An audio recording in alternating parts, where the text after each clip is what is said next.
Good day, YouTube. So, talk therapy ulit para sa sarili ko.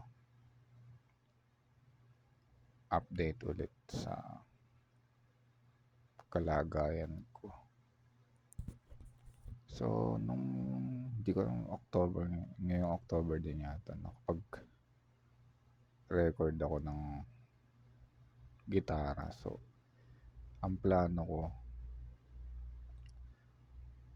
gamitin yung luma kong amplifier. Kaso, nasira. Nawalan na siya ng power. Kasi galing yun sa kabilang bahay na luma ang bahay namin. Tapos, nung nilipat ko dito, tinesting ko. Kaso parang nag-malfunction yung power. Parang, hindi ko alam kung may capacitor o resistor na internal na yung sira. So, ginawa ko na lang siyang upuan, bench, kapag nagigitara. Tapos, gumamit na lang ako ng plug-ins sa gitara, sa computer. Yun na lang yung ginawa kong effects. So, yun, at least, nakapag-record pa kahit isang.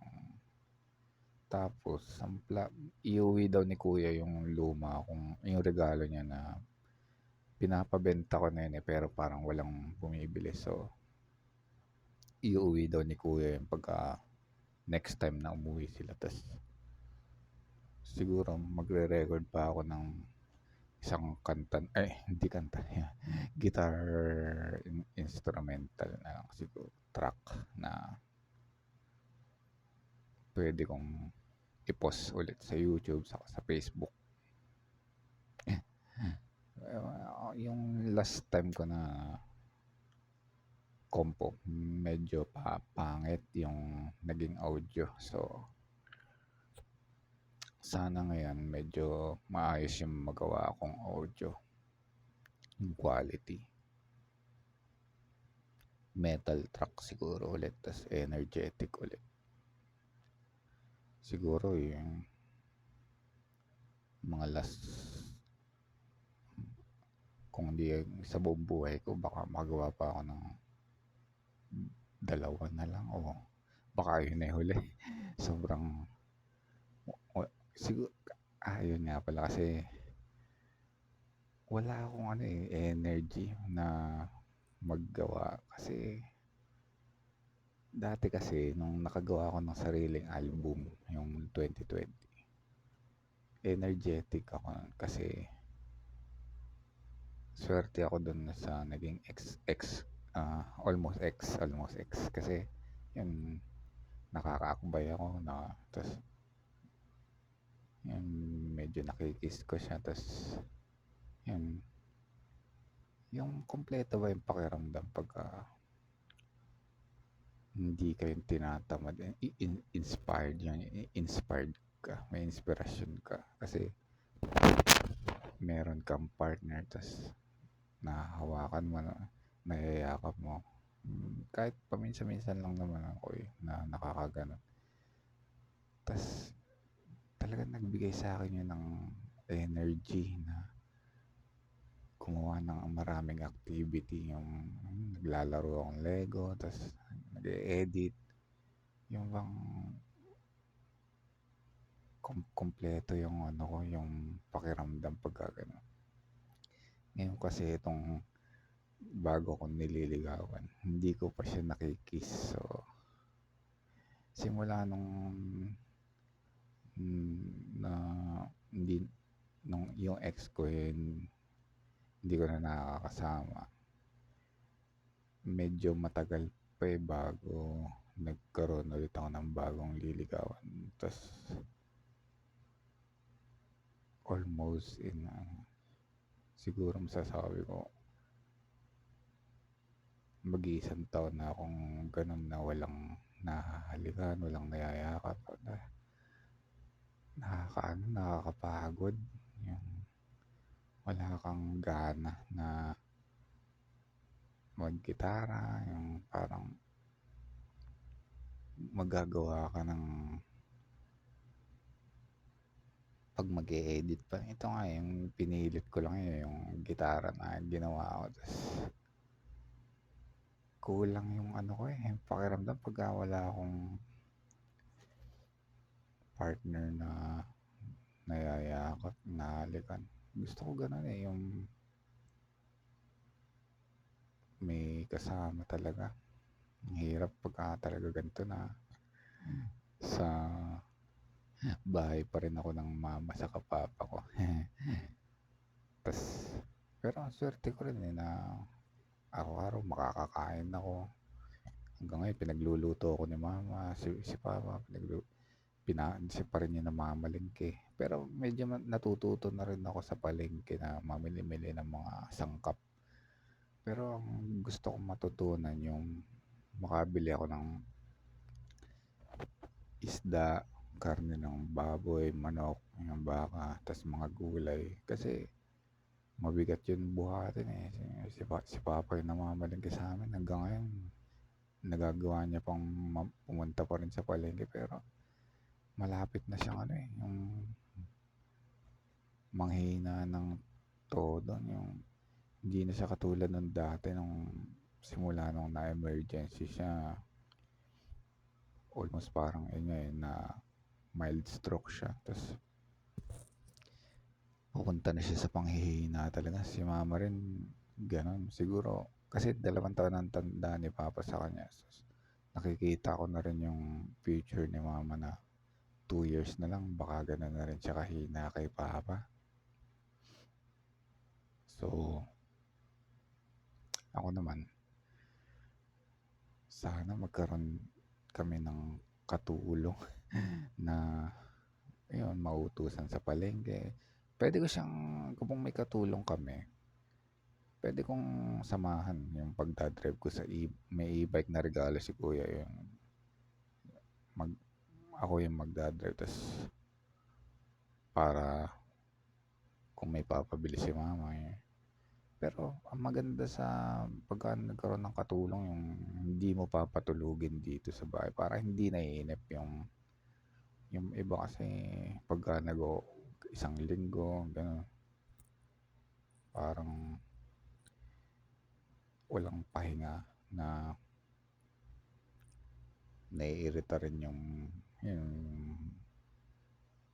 yung katulong mismo saka yung nagpapatrabaho sa kanya, magkakairitahan kasi maganda yung kalahating araw lang, 12 hours ganyan, nasa loob ng bahay. Tas yun, iipunin mo kung hindi na siya makakapaghugas ng plato sa gabi, iipunin mo lang yung mga, ako kaya ko na yun, iipunin ko lang sa lababo, bababara ng tubig, saka yun, para hindi lang gamin yung mga kinainan, yung mga labis na pagkain, susupot, dali na na tas kinaumagahan pagka pumasok ulit yung katulong, siya na yung maghuhugas. Kasi yun yung maganda yung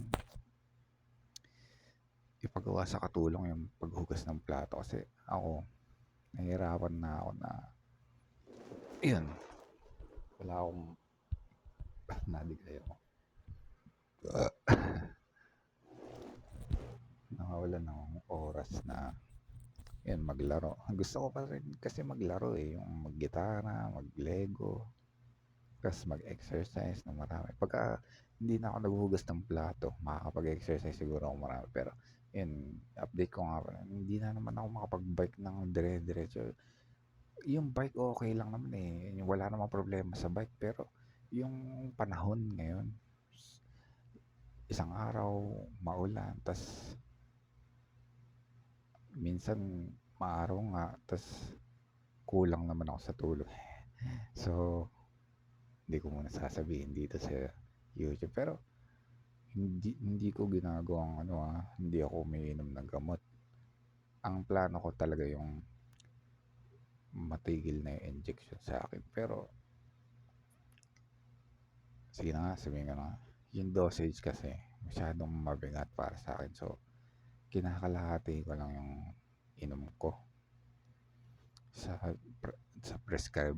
Siguro maobserbahan ko naman sarili ko kung kukulit ulit ako sa loob ng pagka hindi na ako in-injectionan ng after December, siguro kung papayagan ako, malalaman ko kung kukulit ulit ako, mapapansin ko rin sa sarili ko yun, eh. Pero siguro naman kung mangyari ulit yun sa'kin, iinom kung kailangan ko na ulit siguro maisipan ko ulit magpa-injection ng sige once, pero 'wag naman yung lifetime na yung injection sa'kin. Mag-o-oral medicine naman talaga ako, eh, pero yung pagka nararamdaman ko na ulit na kumukulit na ako, yung hyper ulit, energetic na ano yun nga awkward na parang weird, yan. Pagka naging gano'n na ulit ako, kailangan ko ako na mismo yung magde-decide na magpapa-injection na ulit ako. Pero ngayon hindi pa naman natitigil yung injection sa'kin, eh. So, gusto ko lang talaga maging oral medicine na lang. Tas yun nga, napunta na ang gulo ng ano ko, ng topic pa iba-iba. Tas biking, tas ano ba yun? Yun. Pagka hindi ako nakapag-bike, nagda-dumbbells lang ako, tas crunches dito sa kama. So, yun, yung weight ko siguro ngayon medyo papayat pa rin ako ng papayat. Pero, yun, hindi ako pataba ng pataba kasi naobserbahan ko medyo pumapayat na rin ako. Tas siguro hindi pa ako nakakapagtimbang, eh. Mag-update na lang ulit ako siguro sa mga last days of November kung makapagtimbang ulit ako. Saka yun, gusto ko complete blood chemistry para malaman ko yung kalagayan ng kalusugan ko rin. Tapos yun, kalbo na ulit ako. Tapos yun, taas na ng hairline ko. So, hindi na ako pretty boy. Yung hindi na bagay sa akin yung may mahabang buhok. So, ganito na lang. Papakalbo ko na lang ng papakalbo every 4 months siguro. Pero, pagka ganitong I'm 39 na ako sa November 4. So, masasabi ko naman is medyo maano pa rin naman. Yung siguro mas okay pa akong kalagayan ko kumpara sa iba mga 39, magpo-40. Pero yung difference ng isang taon ngayon sa ganitong edad, tapos yung masanay ka lang ng unhealthy lifestyle, yung magkain na naman ako, tapos tumaba na naman ako, tapos pagka 40 na ako, tapos gano'n na nangyayari sa akin. Yung kumakain ulit ako ng marami, taba ng baboy, taba ng manok, balat ng manok, tapos yung kanin, 2 rice every lunch, every dinner, 4 rice yun, 1 day. So, pagka inulit ko na naman yun, magiging depressed na ako nun na baka hindi ako makarecover. Kasi pag 40, tas nagkaganon ulit ako, nakakabahala na yun na baka hindi ko nakayanin. Yung maisipan ko, yung mag-suicidal ako, ganun. Posible eh. Kasi pagka na-depress ako ng ganong edad, tas maisip ko, matanda na ako, tas wala na akong pag-asa, hindi ko na magagawa hindi na ako malakas. Maisipan ko yung ganun, yung mag-suicidal ako. So, wag naman sana. Kaya hinihiling ko yun sa Diyos, eh. Lord, sana gawin mo na lang akong healthy hanggang 60. Pero alam ko namang hindi yan posible na. Pero yun talaga yung dream ko, yung pangarap ko maging healthy hanggang before 60. Tapos after 60, hindi ko naman, kung maging healthy ako after hanggang 60, hindi ko naman papabayaan yung sarili ko na. Pero pag after 60, tanggap ko na sige, anytime soon, after 60, pwede na akong magkasakit na tanggap ko na kapag ano. Pero kapag ngayong 40 to 50, wag naman muna sana akong manghina sa pagkakasakit. Pero hindi talaga sigurado eh. Posible pa na yung mangyari sa akin yan. Saka hindi ko alam, hindi ko hawak yung kapalaran ko. Yung Diyos lang ang mag-decide nun. Mangarap ngayon, pag ano, mga libre mangarap. Pero yun, pagsisikapan ko na maging healthy ako hanggang before 6. Saka, ayun, sana hindi ako makaranas ng financial problem. Sa ngayon, hindi naman ako nakakaranas ng financial. Hindi lang ako katulad ng mga ibang mayayaman ko ng kaedad, pero wala naman ako na-achieve na financial stable, yung pagiging stable sa wala ako kasing hindi ako nagwo-work, houseboy lang ako. Pero yung magulang ko, meron silang pera na naipon para sa kanila, sa sarili na, sa para sa akin. Pero yun, kailangan ko pa rin makapaghanap buhay. Gusto ko,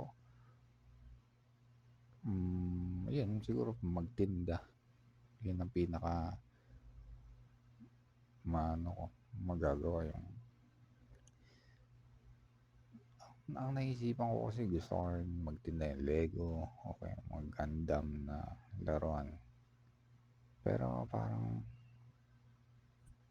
hindi ko alam kung magkakaroon ako ng sariling store. Tas yun, mga string ng gitara, yun, accessories lang ng gitara. Pero yung mga musical instrument, hindi ko na siguro yun magagawang magkaroon ng store na gano'n na gusto nga, yun, Gundam, tindahan ng Gundam, tsaka Lego. Yung mga, kahit mga hindi original, yung gano'n. Tapos, kasi matagal naman yung ano nun eh, yung buhay ng ganong mga paninda. Hindi naman siya agad na expert. So, yun, sana magkaroon din ako ng business balang araw. Kahit hindi naman kumikita ng malakas. Basta meron lang yun, another source of income kung sakali. Yung YouTube kasi parang hindi ko na yun magagawa siguro.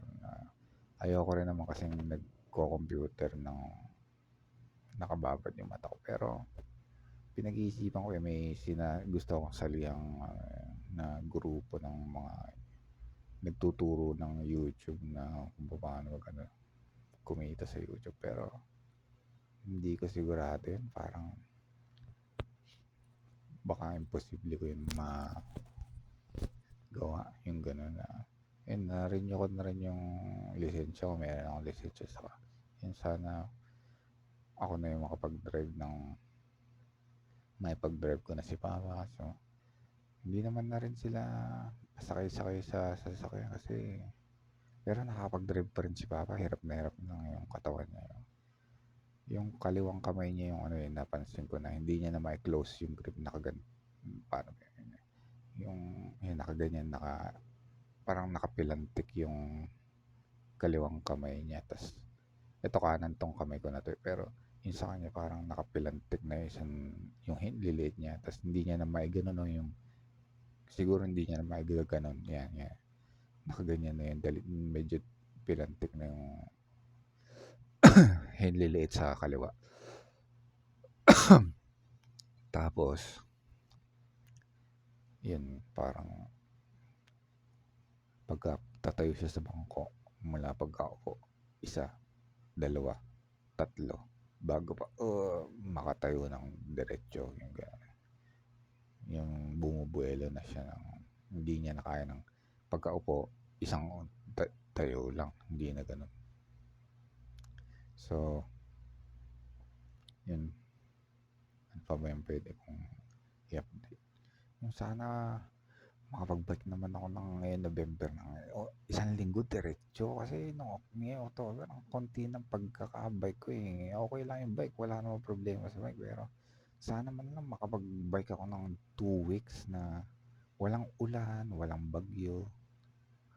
ayun siguro November o December para naman yung bumilis yung pagbawas ng timbang ko sa kasi pagka mapayat na talaga yun yung pangangatawan ko hindi na ako mabigat. Yun na yung pinaka ano ko na magiging magaan yung paghinga ko, magaan yung pagkilos, maayos yung pagkilos, hindi mahirap. Tapos, yun, hindi na yung hirap huminga yung gano'n, yung bundat na parang pagka malaki yung tiyan. Pero ngayon medyo, ano na, hindi na masyado malaki yung tiyan ko. Pero, hindi pa rin proportion yung lobo yung medyo ano pa rin, hindi pa rin mas maganda pa rin yung mas malaki yung chest mo kaysa sa tiyan mo, kaysa yung tiyan yung nakaloob. Ganun pa rin sa akin, nakaloobo pa rin siya na yun. Pero hindi na siya masyadong malaki. Hindi katulad ng mga nakaraang. Tapos ano ako, titimbang ulit ako yun sa nasabi ko naman yun, sa mga last days of November. Yan. So, yan. Siguro 25 minutes tapusin ko to. Magdadadal lang ako. So, yun. Sana certain ako dun sa bago ako nililigaw na actually may problema ako pero hindi ko pwede sabihin dito So,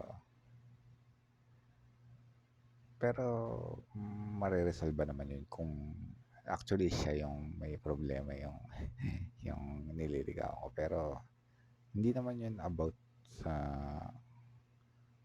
pero ewan ko ba basta kailangan maresolba niya yun yung siya yung may problema kaya tinulungan ko siyang konti. Hindi fully sa na natulungan ko siyang konti.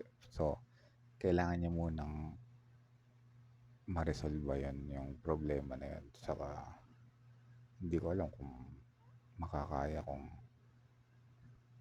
tulungan siya ng sige, pwede kasi total nasa 22 million. Baka naman financial problem yun. About financial problem. So, hindi pa siya sumusweldo ng kasi teacher siya. So, 2 months na nade-delay yung sweldo nila. So, yun. Pagka naman naging stable na ulit yung kasi substitute teacher siya. Tapos, ayun ko, hindi pa nila nakukuha yung mga substitute yung sweldo nila. So, pero pagka naman nakuha, malaki naman yun yung magiging makiklaim nila. Pero sana, wag naman sanang mawala na sana maging employee siya doon sa school na pinapasokan niya. So, hindi ko sinabi kila mama na yun, tinulungan ko siya sa financial problem niya. So, kapag yun, nagpatuloy ng paulit-ulit ganun, baka hindi ko siya kayanin na suportahan. So, baka kapag nahirapan din ako sa kanya, maghanap ako ng pero hindi ko pa masabi. Sana naman pag mas ma-resolve ba yun agad yung ganong problema na pinagdadaanan namin. So, sana lang ayun, swerte ako sa kanya na pero Diyos talaga yung magde-decide kung hindi ko masabi. So, ang dami kong gusto pa sa buhay. Sana maging maano pa rin yung sana mabuhay pa ako matagal. Tapos, sana swertihin naman ako. Incomplete yung pakiramdam ko ngayon yung parang 30 minutes. Malapit na mag 25 minutes. So, dadadal pa ako. So, gusto ko pa rin maging yun maging masaya, saka maging malusog ba. Pero ang pinakagusto ko lang eh, may makaakbay, may makakayakap. Parang hindi, yung gamot ko, eh, hindi masyadong, hindi ko masyado kailangan. Pero, syempre, inom naman akong gamot. Pero, sana lang, kapag, ang alanganin yung ganito edad na magko-40 na, wala pa. Yung katulad ko. Oo, swerte ako na hindi ako naghihirap, na wala pa akong malubhang sakit, nakakakain ako. Pero, yung pakiramdam na naiinip na araw-araw, wala akong kasama. Yung iba gustong kumawala sa mga, ang sakit nito, meron akong, teka, ang sakit ng tigiyawat.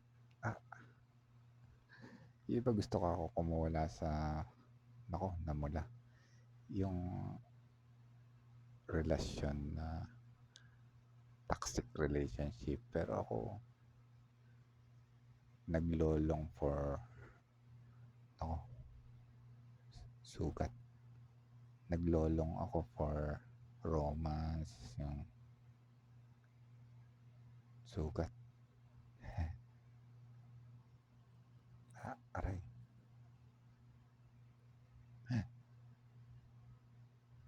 Sakit. Nako, dumugo. Meron na akong ano, yun, tanggal. Pero dumugo. Ouch. Nako, makikita to ni mama, dagot ako. Tigiyawat. So, instant ano yun, Mark. Ito kasi yung isa, nonal. Tapos yung, ito tigiyawat na kamot ko. Magagalit si mama sa akin. So, hanggang ngayon pinapagalitan pa rin ako. Tapos, tanda-tanda ako na hindi pa ako nakabukod. Pero,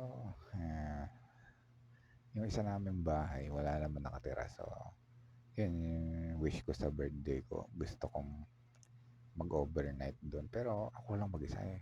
Tatakas ako sa birthday ko. Kasi ayoko nung mag-anak ko pupunta dito.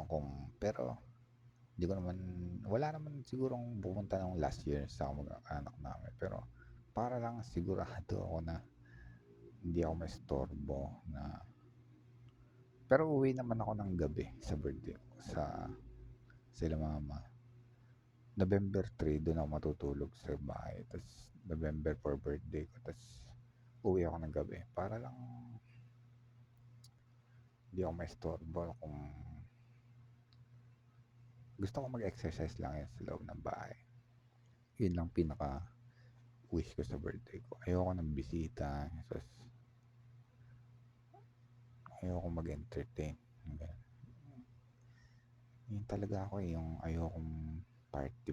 Ayoko na ma-attend ng mga birthday. Tapos gusto ko may isa lang akong partner na kasama. Tapos ayun, kung birthday ko ba, sakit. Sakit nito. Pero sana yun, gumaling din yun. Tapos yun, sa birthday ko gusto ko lang mag-isa rin ako. Tapos yun,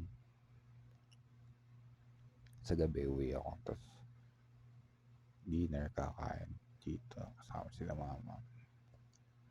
Kasi yung niligawan ko ba, busy yan, may pasok eh. So hindi ko alam. Yun, mag-Halloween na. So, November. Ayoko rin doon pumunta sa cemetery. Dati pumupunta ako sa cemetery, pero bata. Ngayon, wala akong gana na po.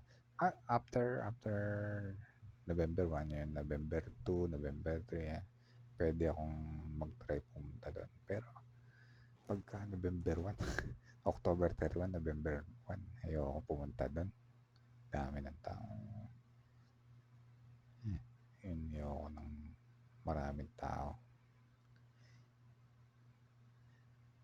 maganda lang yun kung bata ka lang, tas o kaya kapag ngayon, kung may kasama ka na, pero pag mag-isa, kasi sila mama hindi na rin makakapunta doon, tas ayoko nung ang daming tao, pero yun, ano pa ba, 30 minutes na. So,